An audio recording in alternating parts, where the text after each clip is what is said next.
अस्सलाम वालेकुम, मैं हूँ अलीना फ़ारूक शेख और साइफ़र का मामला एक बार फिर ज़िंदा हो गया है। अमरीकी ऑनलाइन जरीदा है द इंटरसेप्ट, उसने गुज़श्ता रोज़ वो जो एक मुबैना साइफ़र था उसका मुबैना मतन जारी कर दिया है, जिसमें डोनाल्ड लू और असद मजीद खान साहब के दरमियान में जो गुफ्तगू है मुबैना तौर पर उसका मतन शेयर किया गया है और इससे मुतल्लिक एक बार फिर बहस छिड़ गई है। अब इसमें जो मुबैना तौर पर मतन है उसमें ज़िक्र होता है कि ये जो उस वक्त के वज़ीर आज़म चेयरमैन तहरीक इंसाफ रूस गए उसके ऊपर तहफ़्फ़ुज़ात पहले तो डोनाल्ड लू ज़ाहिर करते हैं और फिर वो जो पाकिस्तान की पोजीशन है उससे मुतल्लिक भी गुफ्तगू करते हैं। फिर आगे जाके जब वोट ऑफ नो कॉन्फिडेंस का या फिर पाकिस्तान के अंदरूनी मामलात का जिक्र होता है तो फिर वो ये कहते हैं कि अगर पाकिस्तान में ऐसा कुछ होता है तो उनको उसके ऊपर या अमेरिका को उसके ऊपर कोई तहफ़्फ़ुज़ात नहीं होंगे। इसके ऊपर पाकिस्तान तहरीक इंसाफ की तरफ से कुछ देर पहले रद्द अमल आया है और वो ये दावा करते हैं कि ये जो मुबैना साइफ़र का मतन जारी हुआ है या जो अमरीकी अखबार की खबर है उसने पाकिस्तान तहरीक इंसाफ के मौक़िफ़ को साइफ़र से मुतल्लिक साजिश से मुतल्लिक मौक़िफ़ को दुरुस्त साबित किया है। लेकिन अब से कुछ देर पहले हामिद मीर साहब से गुफ्तगू करते हुए वज़ीर आज़म शहबाज शरीफ ने ये जो सारा का सारा मामला है इसको इमरान खान के मौक़िफ़ को झूठ और गलत साबित होना करार दिया और उन्होंने एग्जैक्टली क्या कहा इस सारे मामले के ऊपर मुलाहिज़ा कीजिए। 2 मीटिंग्स हुई मेरी सदारत में नेशनल सिक्योरिटी कमेटी की 2, और उसमें जनरल बाजवा और service chiefs chairman joint chief of staff सब मौजूद थे। और उसमें जो आज हमारे सेक्रेटरी खारजा हैं वो जो उस वक्त अमेरिका में सफ़ीर थे वो भी मौजूद थे और उन्होंने पूरी कमेटी के सामने कहा कि जी मेरी जो डोनाल्ड लू से जो मेरी मीटिंग हुई थी वो मैंने साइफ़र में वो सारी गुफ्तगू रिपोर्ट कर दी, लेकिन इसका तो दूर दूर तक कोई वहाँ पर नहीं हुआ कि कोई साजिश की जा रही है अमेरिका की तरफ से पाकिस्तान की उस वक़्त की हुकूमत को हटाने के लिए और हमें लाने के लिए। उन्होंने ये बात रिकॉर्ड पर है, ये असद मजीद साहब की स्टेटमेंट है, मैं उनको कोट कर रहा हूँ। ये अगर आप चाहेंगे तो रिकॉर्ड ये मेरे ख्याल में अवेलेबल है, वो जी साबित किया जा सकता है। एक बात। दूसरी बात, मीर साहब इमरान नियाज़ी ने वो कागज़ लहराया, वो ख़त लहराया कि ये है और ये साजिश हुई, मेरी हुकूमत को हटाया गया। तीसरी बात, इमरान नियाज़ी ने कहा कि अमेरिका ने कोई साजिश नहीं की और फिर इमरान नियाज़ी ने इल्ज़ाम किसी और पे लगाया कि फ़लाँ ने मेरी हुकूमत ख़त्म करवाई। फिर ये कहा कि शहबाज शरीफ ने नहीं, किसी और ने नहीं, फ़लाँ ने मेरी हुकूमत गिराई। फिर ये कहा कि चूँकि मैं रूस और चीन के करीब हो रहा था इसलिए साजिश की गई। अब आप मुझे बताएं कि ये अगर बात है तो रूस से हमें सस्ता तेल क्यों मिला? वज़ीर आज़म का मौक़िफ़ आपने जाना और वो ये ना सिर्फ ये कहते हैं कि ये जो साजिश से मुतल्लिक बयानिया है वो झूठा साबित हुआ, वो कहते हैं कि जी असद मजीद साहब ने ये रिपोर्ट किया और ये NSC के रिकॉर्ड्स पर मौजूद है कि साजिश इस गुफ्तगू में कहीं पर इसका जिक्र नहीं हुआ। और उन्होंने कहा कि हमारी हुकूमत ने भी तो रूस से फिर तिजारती माहदे किए थे, उसमें क्यों कहीं साजिश या अमरीका की तरफ से इस तरह के तहफ़्फ़ुज़ात नहीं ज़ाहिर किए गए। क्या वज़ीर आज़म जो बयान दे रहे हैं या बात कर रहे हैं इस मामले के ऊपर मौक़िफ़ उनका दुरुस्त है? अपने तज्ज़ियाकारों के सामने हमने ये सवाल रखा है। तमाम तर मामले को डिस्कस करने के लिए हमें ज्वाइन कर रहे हैं सलीम साफ़ी साहब, एजाज़ सैयद साहब, मज़हर अब्बास साहब और शहज़ाद इकबाल साहब भी हमारे साथ मौजूद है।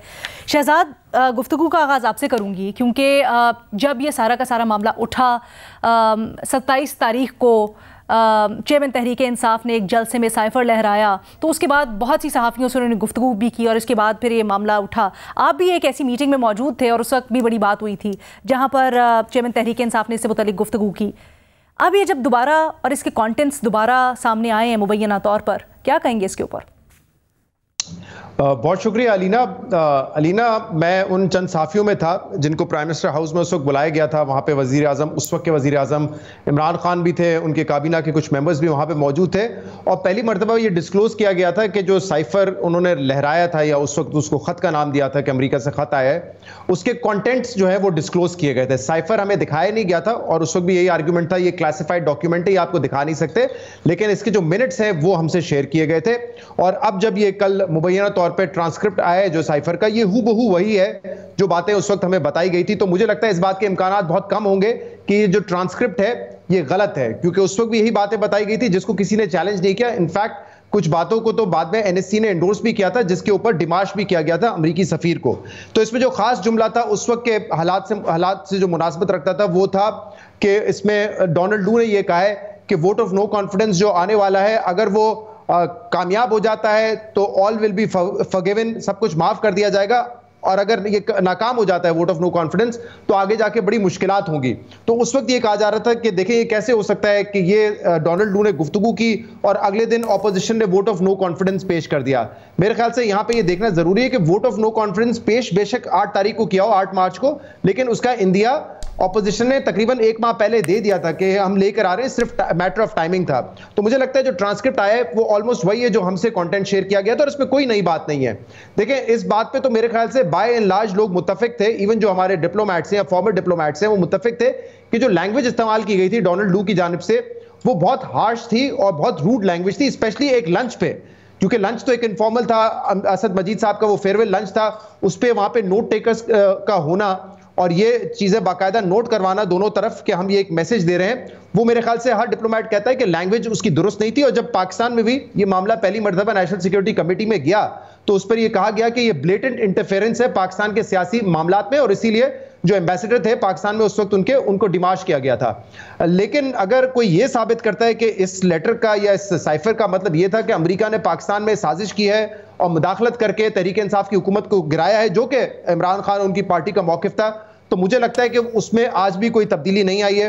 पहले भी मुझे नहीं लगता कि कोई ऐसी साजिश थी जो कि हुई थी, ना अब इस ट्रांसक्रिप्ट को पढ़ के लगता है। इससे यह जाहिर होता है कि डिप्लोमेटिक रिलेशंस हमारे अमेरिका के बहुत खराब थे, और वो बड़ी ऑब्वियस है। आपको पता है कि प्रेसिडेंट बाइडेन से बात करने की कोशिश काफी मर्तबा की इमरान खान साहब ने, वो पूरी उनकी नहीं हुई। अफगानिस्तान में जब अमेरिकी फोर्सेस का इनखला हुआ तो जिस तरीके से यहाँ से बयान दिया गया breaking the shackles of bravery, तो वो उसको बड़े नेगेटिव तासुर में लिया गया। और फिर इसमें जो मॉस्को जाने वाली बात है उस पर भी एतराज था, और उस वक्त एग्जैक्टली मुझे याद है यही बताया गया था कि इस मीटिंग में डोनाल्ड लू ने यह तासुर पेश किया कि ये मॉस्को जाने वाला फैसला सिर्फ वजीर आजम का था, इमरान खान का था, लेकिन बाद में असद मजीद ने उनको बताया कि नहीं, एक स्टेट पॉलिसी थी, ये रियासती फैसला था कि हमने मॉस्को जाना है। ये बात उन्होंने क्लियर की जो इस ट्रांसक्रिप्ट में सामने आती है। तो मुझे नहीं लगता कि ये जो साजिश वाला बयानिया है इसको कहीं से तकवीयत मिलती है। हाँ, जो इस वक्त जो पहले भी मानता था कि साजिश है, मेरे ख्याल से उसका जो यकीन है वो मजीद पुख्ता होगा। जो नहीं मानता था कि साजिश नहीं है उसको अभी भी लगेगा कि ये लैंग्वेज बड़ी हार्श है, जो कि एनएससी खुद कहता है, लेकिन इसका मतलब ये नहीं है कि पाकिस्तान में साजिश हुई है। आगे जाके मैं इस पर मजीद अगर आप चाहेंगे तो थोड़ी सी और रोशनी भी डालना चाहूंगा। ऑफ कोर्स साफी साहब।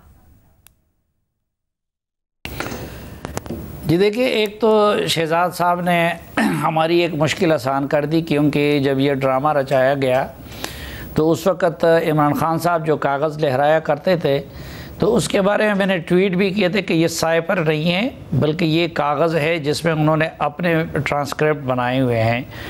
और उसको कल से इमरान खान साहब के कुछ हवारी जो है पाकिस्तान के अंदर भी और बाहर भी, जो अमेरिका में बैठे हुए हैं बदकिस्मती से और उधर चंदे मांग रहे हैं अमेरिका में, वो भी हमारे ख़िलाफ़ उसको इस बतौर सबूत इस्तेमाल कर रहे हैं कि जी मैं इस्तीफ़ा दूँ क्योंकि मैंने झूठ बोला था। तो वो शहजाद इकबाल साहब ने भी उसकी तायीद कर दी कि इवन उन जर्नलिस्टों को भी जो कुछ दिखाया गया था तो वो उसका जो उन्होंने अपनी जो ट्रांसक्रिप्ट बनाई थी वो थी, क्योंकि साइपर का कलर सफ़ेद नहीं होता। एक तो ये चीज़ है।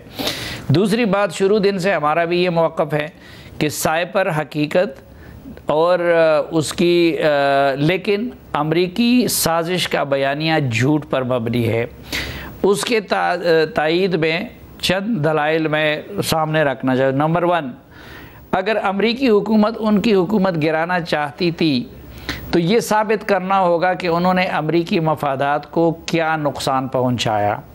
नंबर 1, उस पूरे दौर में अमरीका जिस तरह अफ़गानिस्तान का इंट्रा अफ़गान सलूशन से पहले अपना इनखला चाहता था, उसमें पाकिस्तानी रियासत ने उनके साथ ताउन किया। नंबर 2, उस वक़्त डोनाल्ड ट्रंप जो अमरीकी न्यू कॉन्स है वो आज भी इमरान खान के साथ पूरी तरह खड़े हैं।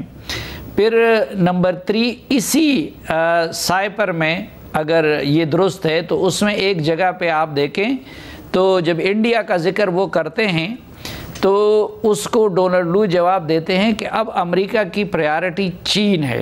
यानी वो चीन के लेंस में ही पाकिस्तान को भी देखता है और उसको भी देखता है।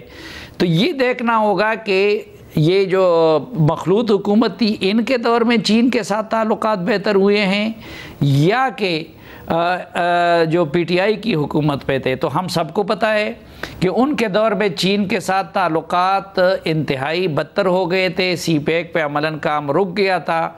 तो क्या अमरीकी इतने बेवकूफ़ है कि वो एक ऐसी हुकूमत को गिराना चाह रहे थे जिन्होंने सीपैक का बेड़ा गर्क कर दिया था, और एक ऐसी हुकूमत को लाना चाह रहे थे जो चीन के साथ सीपैक को दोबारा ताज़ा कर दे।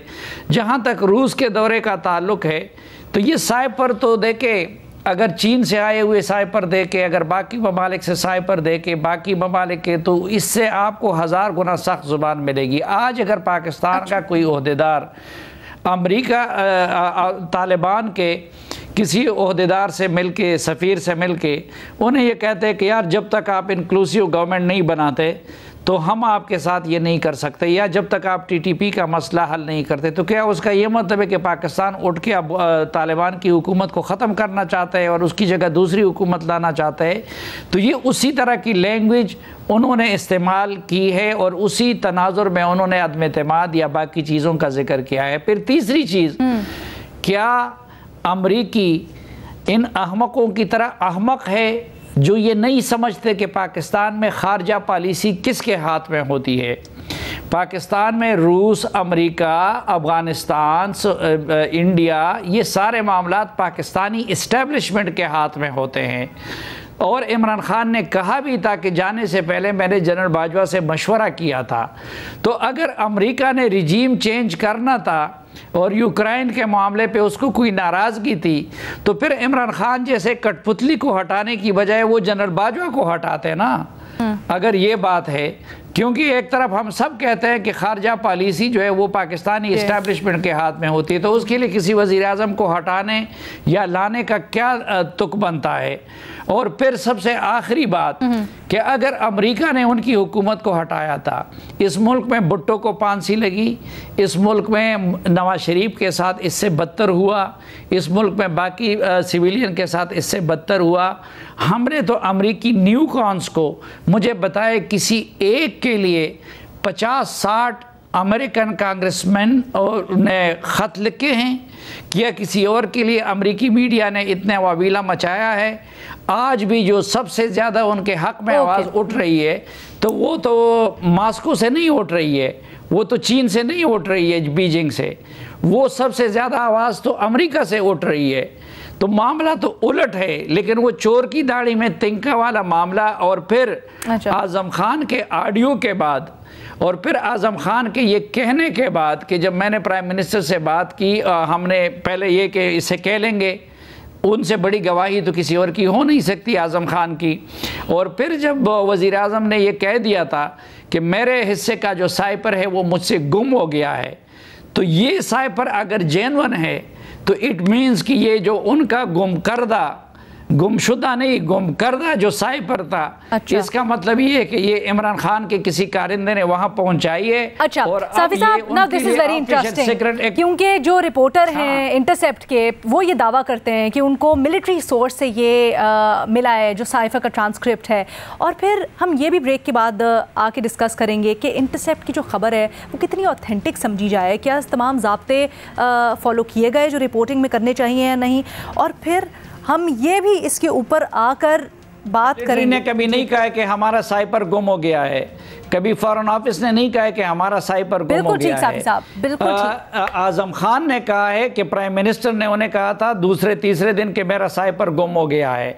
और फिर इन लोगों के ताने बाने भी अगर आप देखें जिन्होंने वो स्टोरी की है, तो वो मिलिट्री से नहीं, वो किसी और से जाके मिलते हैं। अच्छा, मैं इसी पॉइंट के ऊपर गुफ्तगू करेंगे। एक छोटी सी ब्रेक की इजाज़त दीजिएगा। ब्रेक के बाद हम आके ज़रा बात करेंगे। जो इंटरसेप्ट के रिपोर्टर हैं, इन्होंने मिलिट्री सोर्सेज को कोट किया है, दावा किया है कि वहाँ से उनको ये ट्रांसक्रिप्ट मिली है। इंटरसेप्ट की स्टोरी कितनी क्रेडिबल है, और मज़ीद जो इसके ऊपर बात करनी है एक ब्रेक के बाद।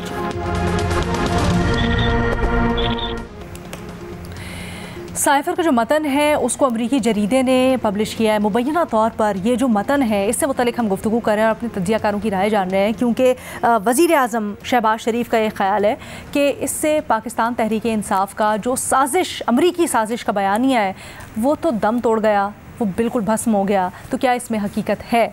मज़हर अब्बास साहब। देखिए, वो साजिश के बयानिए से तो ख़ुद इमरान खान पीछे हट गए और उन्होंने ये बात कही थी कि नहीं, उन्होंने सारा जो इल्ज़ाम है वो तो जनरल बाजवा पे डाल दिया उस पर, तो वो कहानी तो वहीं ख़त्म हो गई। दूसरी बात यह है कि 16 महीने ये हुकूमत रही, इस हुकूमत ने इस हवाले से कोई तहकीकात करवाई, यानी जिसे हम कहते हैं कि जुडिशल कमीशन बनाते, कोई ऐसा हाई पावर्ड कमीशन बनाते, मालूम तो करते। उसके बावजूद भी जब ये सारी चीज़ें आ रही थीं, जब उनका इंटरव्यू ये आया खान साहब का कि साइफ़र जो है खो गया है, ये सारी चीज़ें ऐसी हैं जो बहुत सीरियस नेचर की हैं। अब हमें देखना पड़ेगा कि ये जब अगर इंटरसेप्ट जो है ये सर्विंग मिलिट्री सोर्स को कोट कर रहा है, तो इस पर तो अब जाहिर है इस पर फ़ॉरेन ऑफिस और ISPR का बयान भी आना ज़रूरी है इस हवाले से, और इस हवाले से एक तहकीकात बिल्कुल होनी ज़रूरी है। एक चीज़ बहुत वाज़ेह है और सलीम साफ़ी साहब या हमारे दूसरे दोस्त इसकी तायीद करेंगे कि पाकिस्तान में परसेप्शन जो है वो रियलिटी से ज़्यादा स्ट्रॉन्ग होता है और एंटी अमेरिकन सेंटिमेंट्स जो हैं वो एंटी इंडियन सेंटिमेंट से ज़्यादा बिकता है। तो जो जिस वक्त तहरीक इंसाफ के चेयरमैन ने वो ख़त लहराया, उसके बीच में कोई 25 दिन का गैप था, यानी 8 मार्च को vote of no confidence move हुई। 8 मार्च से वो 27 मार्च तक अपने सारे साथियों को ये यकीन दिला रहे थे कि vote of no confidence defeat हो जाएगी। जब उन्हें ये यकीन हो गया कि ये सारी चीज़ें नहीं हो पा रही, और उस वक्त तक याद रखें कि उस वक्त तक ये सारी चीज़ें आ चुकी थी, ये साइफ़र वगैरह जो भी बातें थी वो आ चुकी थी, बट ही वेटेड। पहली चीज़ ये कि अगर इतनी गहरी साजिश थी और इतनी सीरियस बात थी तो उन्होंने इंतज़ार किस चीज़ का किया? क्या वो इस चीज़ का इंतज़ार कर रहे थे कि अगर वोट ऑफ नो कॉन्फिडेंस जो है वो वापस ले ली जाए या डिफ़ीट हो जाए तो वो इस बात को दबा देंगे, या वो इस चीज़ का इंतज़ार कर रहे थे क्योंकि उन्होंने 27 मार्च को जाके ये लेटर लहराया और जाहिर है उनके ख़िलाफ़ एक चीज़ वो हो गई कि उनको यकीन हो गया। ये भी बड़ा दिलचस्प है कि एक इंटरव्यू में खुद चेयरमैन तहरीक इंसाफ ने कहा कि उनको तो साजिश का या अपने खिलाफ जो सारा मामला था उसका जून में वो सारा का सारा पकना शुरू हुआ, पता चल गया था। यही तो एक और चीज़ मज़हर अब्बास साहब, सॉरी एक सेकंड सलीम साफ़ी साहब, मैं आपके पास आती हूँ। मतलब एक चीज़ की मुझे ज़रा करेक्शन करना चाहती हूँ, तायीद में एक बात, एक इजाफा करना चाहता हूँ मज़हर साहब की बात की तायीद में। ये मज़हर साहब ने जो बात की है, ये सुप्रीम कोर्ट का जो 5 रुकनी बेंच था बंदयाल साहब की क़ियादत में, उन्होंने भी यही बात कही है जो मज़हर साहब ने कही है कि भाई साइफ़र आया कब था और आपने उसका तज़किरा कितने दिनों के बाद शुरू किया। और दूसरा, जब सुप्रीम कोर्ट का बेंच जो अमूमन इमरान खान के बारे में सॉफ्ट कॉर्नर रखने वाले जज समझे जाते हैं, उन्होंने ये भी अपने फ़ैसले में ये कह दिया था कि साजिश की थ्योरी हुकूमत साबित नहीं कर सकी इमरान खान साहब वहाँ पे, और ये बात भी सुप्रीम कोर्ट के उस 5 रुकनी बेंच के फ़ैसले में भी मौजूद है जो मज़हर साहब कह रहे हैं। ऑल्सो जो अभी आप साइफ़र की इंक्वायरी से मुतल्लिक कह रहे हैं, तो FIA हुकूमत ने FIA को कहा था साइफ़र की इंक्वायरी, पहले तो उसके ऊपर स्टे था, उसके ऊपर इंटरेस्टिंगली इस्लामाबाद हाई कोर्ट में जब केस गया तो चेयरमैन तहरीक इंसाफ और PTI तो खुद गई FIA की इंक्वायरी रुकवाने के लिए साइफ़र से मुतल्लिक। मैं बात कह रहा हूँ ना कि वो जो नहीं, आप तो कह रहे थे ना कि हुकूमत ने 16 माह के अंदर क्यों इंक्वायरी नहीं इसके ऊपर की, ये सवालिया निशान है। बट ये भी सवालिया निशान है कि अगर इंक्वायरी हो रही थी तो चेयरमैन तहरीक इंसाफ या PTI क्यों गई इस्लामाबाद हाई कोर्ट रुकवाने? इसका जवाब तो वो खुद देंगे। मैं तो कह रहा हूँ उस पूरे उससे ही विड्रॉ कर गए थे ना, वो तो साजिश के उन्होंने तो सारा फिर जो मलबा है वो जनरल बाजवा पे डाल दिया। जनरल बाजवा पे दोनों ही तरफ से मलबा डला है और general Bajwa should be made accountable for that matter कि इन सारे मामलात का जो वाहिद किरदार नज़र आते हैं वो वही नज़र आते हैं और उनसे ये ज़रूर। लेकिन इस वक्त जो सिचुएशन है, इस वक्त बहुत सी चीज़ें हैं, ये किस हद तक आगे जाएगा, ये इशू किस हद तक आगे जाएगा, लेकिन कहीं ना कहीं इसका ड्रॉप सीन होना बहुत ज़रूरी है। इस चीज़ का भी कि क्या इंटरसेप्ट जो सोर्सेस कोट कर रहा है, जो चीज़ें हैं वहाँ तक इंटरसेप्ट तक वो चीज़ कैसे पहुंची, उसने इंटरसेप्ट कहाँ की ये चीज़, और ये कहाँ से लीक हुआ, ये कहाँ से, क्योंकि अब by and large Shahzad Iqbal भी कह रहे हैं कि उसका जो कंटेंट है वो नज़र आता है कि वही कंटेंट है। तो इसका मतलब है उसका चेयरमैन तहरीक इंसाफ की मीटिंग में दिखा, हाँ, जो उसमें वही वो कर रहे हैं। तो इसके माने हैं कि उसके पास जो भी चीज़ गई है, और ये बहुत सीरियस बात है कि इंटरसेप्ट कोटिंग अ सर्विंग मिलिट्री ऑफिशियल, ये बहुत संजीदा बात है और इसको फॉरेन ऑफिस को भी इसको टेकअप करना चाहिए और इस पे कहीं ना कहीं किस हद तक दुरुस्त है। मैं जरा एजाज के पास ये सवाल लेके जाना चाहती हूँ। Ejaz is a working journalist, क्या क्या ज़ाब्ते होते हैं जो किसी भी खबर की ऑथेंटिसिटी के लिए मद्देनजर रखने चाहिए, और क्या इंटरसेप्ट की खबर में आपको वो नजर आए?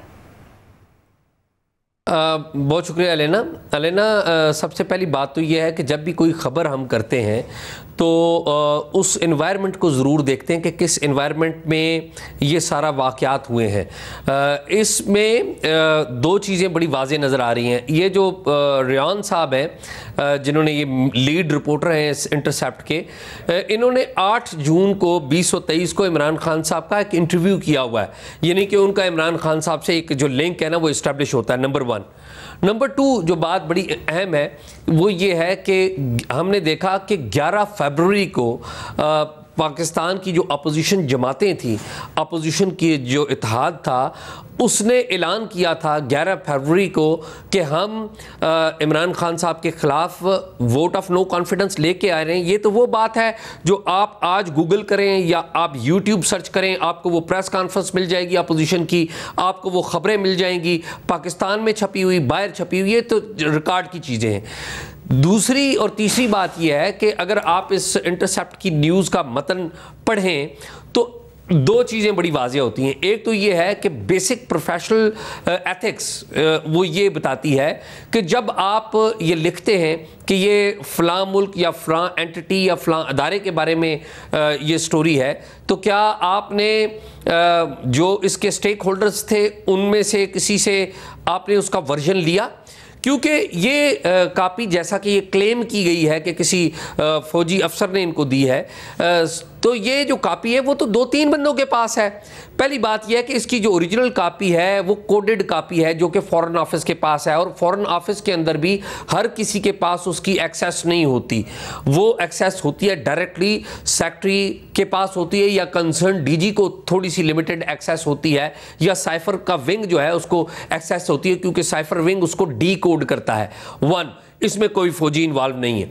दूसरी बात इसमें यह है कि इसमें ये जो कॉपी थी वो पेश की गई थी प्राइम मिनिस्टर के पास, और प्राइम मिनिस्टर के पास जब ये कॉपी पेश की गई थी तो आपको पता है कि बाद में इसी कॉपी के ऊपर जो कैबिनेट की नेशनल सिक्योरिटी कमेटी मीटिंग्स वो भी होती रही, 2 कम से कम मीटिंग्स वो हुई।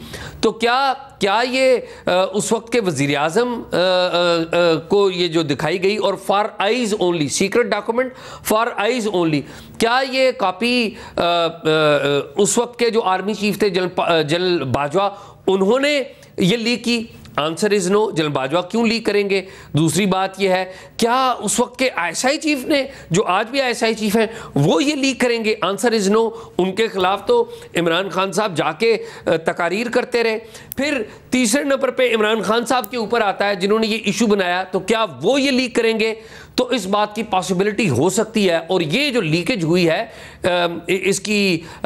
इसका एक और एस्पेक्ट भी है कि ये जो ऑनगोइंग एफआईए इंक्वायरी है उसमें तो इमरान खान साहब के लिए ये खबर एक खुदकुश हमले से कम नहीं है, जो इस बात का सबूत हो जाता है कि खान साहब ने भी कहा कि वो गुम हो गया, आजम खान जो उनके प्रिंसिपल सेक्रेटरी थे उन्होंने भी कहा और गुम हो गया। ये एक इंटायरली डिफरेंट एस्पेक्ट है। लेकिन coming back to the point कि प्रोफेशनली किसी ने इसके ऊपर कोई बयान नहीं दिया हुआ, और मुझे भी और आपको भी पता है कि इस तरह की जो चीज़ें जो इन्वेस्टिगेटिव पीसेस करके बयान किए जाते हैं वो आम तौर के ऊपर एक लीक होती है किसी एक फ्रीक का दूसरे फ्रीक को मिलाइन करने के लिए और अपने आप को एक बढ़ा चढ़ा कर पेश करने के लिए।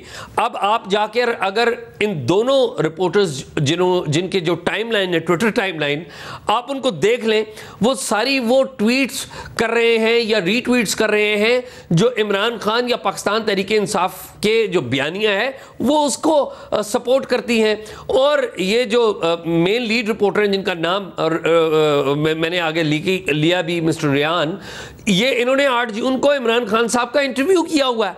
तो जो लिंकेज नज़र आता है कि ये पाकिस्तान तहरीक इंसाफ साइड से ये खबर लीक हुई है, इसका खबर का कोई मौक़िफ़ किसी से नहीं लिया गया, तो आप ये कर लेते, कम अज़ कम ये कर लेते कि उस वक्त के जो वज़ीर ख़ारजा हैं, जो कि पाकिस्तान तहरीक इंसाफ के वज़ीर ख़ारजा हैं, जो पाकिस्तान तहरीक इंसाफ के अभी सरबराह भी हैं, बाय पेपर तो वही सरबराह हैं जनाब शाह महमूद कुरैशी साहब, उनका मौक़िफ़ ही ले लेते। तो ऐसा नहीं किया गया। और मैं आपको ये भी बात बता दूं, जो शाह महमूद कुरैशी साहब हैं, अगर आप उनसे आज भी किसी भी जगह पे जाके उनसे इस बारे में मौक़िफ़ लेंगे, वो कभी भी ये मौक़िफ़ नहीं देंगे। उनको पता है कि इसके कॉन्सिक्वेंस क्या हैं। वो बड़े जिम्मेदार सफारतकार भी रहे, इन वे सफारतकारी के सरबराह रहे हैं, वज़ीर ख़ारजा के ओहदे पर 2 बार फाइज रहे। तो जो बेसिक एक इन्वेस्टिगेटिव पीस होने की रिक्वायरमेंट्स है वो पूरी नहीं हुई। एक लाइन जब भी वो पूरी नहीं की, एक लाइन वो ये है ना कि जब भी मेरे पास या सलीम साफ़ी साहब के पास या और किसी जर्नलिस्ट के पास कोई खबर आती है, तो सबसे पहले हम पता है क्या चेक करते हैं, पहले सबसे हम चेक करें कि ये इंफॉर्मेशन आ किस तरफ से रही है, देने वाला कौन है। तो देने वाला वो कह रहे हैं कि कोई मिलिट्री ऑफिसर है, तो मिलिट्री ऑफिसर के पास ये कैसे पहुंच गई, ये क्या उसके डोमेन में थी। तो मैं ये समझता हूं कि ये लिखना कि मिलिट्री ऑफिसर है, ये थोड़ी सी इसमें मुझे प्रॉब्लम नजर आ रही है। अच्छा। ये बात मुझे करेक्ट नजर नहीं आ रही। जाके आपने क्योंकि वो है तो सर्विंग नहीं हो सकता, वो सर्विंग नहीं हो सकता, ये भी मैं कह दूं। अच्छा, ये भी इंटरेस्टिंग है क्योंकि वो जो ट्विटर पर जाके कह रहे हैं, एटलीस्ट ये जो मुर्तज़ा साहब हैं, वो जाके जो कह रहे हैं, वो ये कह रहे हैं कि ये चेयरमैन तहरीक इंसाफ ने लीक नहीं की है या उनके थ्रू नहीं आई है, ये भी जो बातें कर रहे हैं वो गलत है, सोर्स ना बताना उनका बिल्कुल इस्तेहकाक है। लेकिन that is very interesting as well. एक और आपकी बात में बड़ी दिलचस्प लाइन है जिसका मैं चाहती हूँ आप क्विकली आंसर दे दें क्योंकि हमने ब्रेक पे जाना है। फिर आपने कहा कि इंक्वायरी के लिहाज से ये पाकिस्तान तहरीक इंसाफ के ऊपर खुदकुश हमला भी हो सकती है। क्यों करेगी पाकिस्तान तहरीक इंसाफ ये लीक अगर ये उनके खिलाफ ही जाता होगा तो? दो बातें मेरा ये ख्याल है, मैं मालूमात की बुनियाद पे बात नहीं कर रहा हूँ। मैं इमरान खान साहब का जो ट्रैक रिकॉर्ड है उसको सोचते हुए समझते हुए मेरा ये ख्याल है कि ये इंटेंशनली पहले से प्री प्लान्ड था कि अगर इमरान खान साहब गिरफ्तार हो गए तो उनकी गिरफ्तारी के बाद इसको लीक कर दिया जाए। इमरान खान साहब ने आपको पता वीडियोज़ भी बनाई हुई थी, पहले से तैयारी की हुई थी कि अगर वो गिरफ्तार हो जाए तो उनको रिलीज़ किया जाए, and that is the plan of this. दूसरी बात यह कि खान साहब या पाकिस्तान तहरीक इंसाफ जो है उनको ऑडियंस से खेलने का पता है, तो ये that is part of that plan. और आपसे जो मैंने कहा ना कि ये खुदकुश हमला है, वो इसलिए खुदकुश हमला है कि एक थिंकिंग ये थी कि जिस वक्त खान साहब गिरफ्तार होंगे तो लोगों का जो हजूम है वो उमड़ आएगा और इमरान खान साहब की गिरफ्तारी जो है वो आज़ादी में बदल जाएगी, और ऐसा नहीं हुआ। दूसरी बात यह है कि ये इंक्वायरी में इसलिए इफेक्ट होती है कि पूरी इंक्वायरी देख लें, 2 कापियां हैं उसकी। एक कापी वो है जो कि फॉरेन ऑफिस के पास मौजूद है, दूसरी कापी जो प्राइम मिनिस्टर के लिए दी गई थी, सीक्रेट थी और उसके ऊपर लिखा था फॉर आइज ओनली। वो कापी जो है वो इमरान खान साहब को पेश की जाती है 8-9 मार्च को, और इमरान खान साहब उस कापी को आजम खान साहब के बयान के मुताबिक अपने पास रख लेते हैं, वापस नहीं करते। अगले दिन जब पूछा जाता है मुबैना तौर पर तो फिर वो कहते हैं कि नहीं है जी। FIA के सामने भी उन्होंने यही कहा मुझसे मिसप्लेस हो गई है इमरान खान साहब ने। ओके शहजाद वो मान एक ही चीज मिसप्लेस हुई है और वो चीज वो जाके वहां पे रिपोर्ट हो जाती है, तो और वो भी जाके इसलिए शकूक व शुबहात ज्यादा बनते। ठीक है शहजाद। अलीना 2 बातें मैं करना चाहूंगा अगर आपके पास ब्रेक से पहले वक्त है। वक्त ही वक्त है, आप ब्रेक नहीं ले रहे जी। अच्छा, एक तो ये जो बहस चल रही है कि किसने लीक किया, जो साफी हैं वो कह रहे हैं कि ये मिलिट्री सोर्सेज से लीक हुई है। कल राना सनाउल्लाह साहब का बयान पढ़ें, जो ट्वीट उन्होंने किया, उन्होंने ये तासुर देने की कोशिश की कि PTI चेयरमैन के पास एक कॉपी थी, वो उन्होंने कहा था कि मुझसे गुम गई और वाकई उन्होंने ये कहा था, तो ये वहाँ से लीक हुई है, तो ऑफिशियल सीक्रेट एक्ट उस पर अप्लाई होता है। तीसरी तरफ से अब एक और भी बात की जा रही है, क्योंकि जब फौरन ही आप जंप मारते हैं कि ऑफिशियल सीक्रेट एक्ट के हवाले से, तो आपने मेरे ख्याल से बड़ा दुरुस्त सवाल किया कि अगर तहरीक इंसाफ को पता है कि पहले ही उनके ऊपर एक केस चल रहा है तो फिर वो क्यों लीक करेंगे। लोग इसके टाइमिंग के हवाले से सवाल कर रहे हैं कि यहाँ असेंबली मुद्दत पूरी होने के हवाले से, असेंबली डिसॉल्व करने के हवाले से वज़ीर आज़म के अहकामात जाते हैं और वहाँ से ये लीक हो जाता है। तो क्या हुकूमत जाते जाते इसको लीक करके गई है कि इमरान खान को ऑफिशियल सीक्रेट एक्ट के अंदर ट्राई करना है, और अभी इस एक्ट में तरमीम भी आपने देखी गई है। तो मेरे ख्याल से इस पर तो एक थोड़ा इन्वेस्टिगेशन होगी कि राना साहब का बयान दुरुस्त है या इसके अलावा जो इस वक्त स्पेकुलेशन हो रही है ट्विटर पे वो दुरुस्त है। लेकिन एक और अहम बात आपको मैं अभी जो आज सारी बातें मैंने की पहले मैं कर चुका हूँ इस साइफर के हवाले से, लेकिन देखें हमें ये देखना है कि इमरान खान साहब खुद अपने बयानात से किस तरीके से पीछे हटे हैं। पहले उन्होंने अमेरिका पर इल्ज़ाम लगाया, फिर उन्होंने कहा कि ये इस्टेब्लिशमेंट ने साजिश की है, जनरल बाजवा ने साजिश की है, उनके ऊपर उन्होंने इल्ज़ाम लगाना शुरू कर दिया। और मुझे अगर आपको याद होगा रिपोर्ट कार्ड में मैं ये कहता रहा हूं, क्योंकि हर वक्त तो आप बात नहीं कर सकते, जब हालात बदलते हैं तभी बात होती है। तो उस वक्त मैंने आपसे ये कहा था कि असल में तो जिसने साजिश की है खान साहब उनका नाम ले नहीं पा रहे हैं, इसलिए वो अमेरिका कर रहे हैं। और आप देखें अभी कुछ अर्से पहले एक सेमिनार हुआ था जिसमें सलीम साफ़ी साहब भी मौजूद थे शायद, और फवाद हसन फवाद साहब जो कि प्रिंसिपल सेक्रेटरी रहे हैं नवाज शरीफ साहब के, और PMLN उनको आज भी बहुत रेप्यूटेबल मानती है, क्रेडिबल मानती है। उस सेमिनार में उन्होंने क्या बात की थी? उन्होंने पहले एक जुमला ये कहा कि जो तब्दीली लेकर आ रहे थे वो तब्दीली उनके गले पड़ गई क्योंकि हालात ऐसे पैदा हो गए। फिर उनका अगला जुमला इस PDM हुकूमत के बारे में था कि बंदोबस्त भी किया गया, जो PDM की हुकूमत आई है उनको लाने के लिए, वो भी एक बंदोबस्त के तहत आए, और उन्होंने इंडोर्स किया वहां पे कुछ और साफी बैठे थे उनको कि ये भी एक बंदोबस्त के तहत आए हैं। तो वो क्या बंदोबस्त था जिसके तहत आए? आपको याद होगा नून लीग के सारे स्टेटमेंट उस वोट ऑफ नो कॉन्फिडेंस से पहले ये थे कि एस्टैब्लिशमेंट की मदद के बगैर हम नहीं पास करा सकते वोट ऑफ नो कॉन्फिडेंस। और ये वोट ऑफ नो कॉन्फिडेंस से पिछले 1-1.5 माह पहले के स्टेटमेंट थे। वो जब लाने का फैसला नहीं हुआ था वो कहते ला ही नहीं सकते, नाकाम हो जाएगा जब तक उनकी सपोर्ट हासिल नहीं होगी। और अब बाद में आप देखें फवाद हसन फवाद जैसे लोग जिनको खुद हुकूमत क्रेडिबल मानती है वो कह रहे हैं कि इनको लाने का बंदोबस्त किया गया था, तब ये आके लेकर आए हैं। ठीक है जी, हमारे तज्जियाकारों की आपने गुफ्तगू सुनी। That is all we have time for today. इजाज़त दीजिएगा, अल्लाह हाफ़िज़।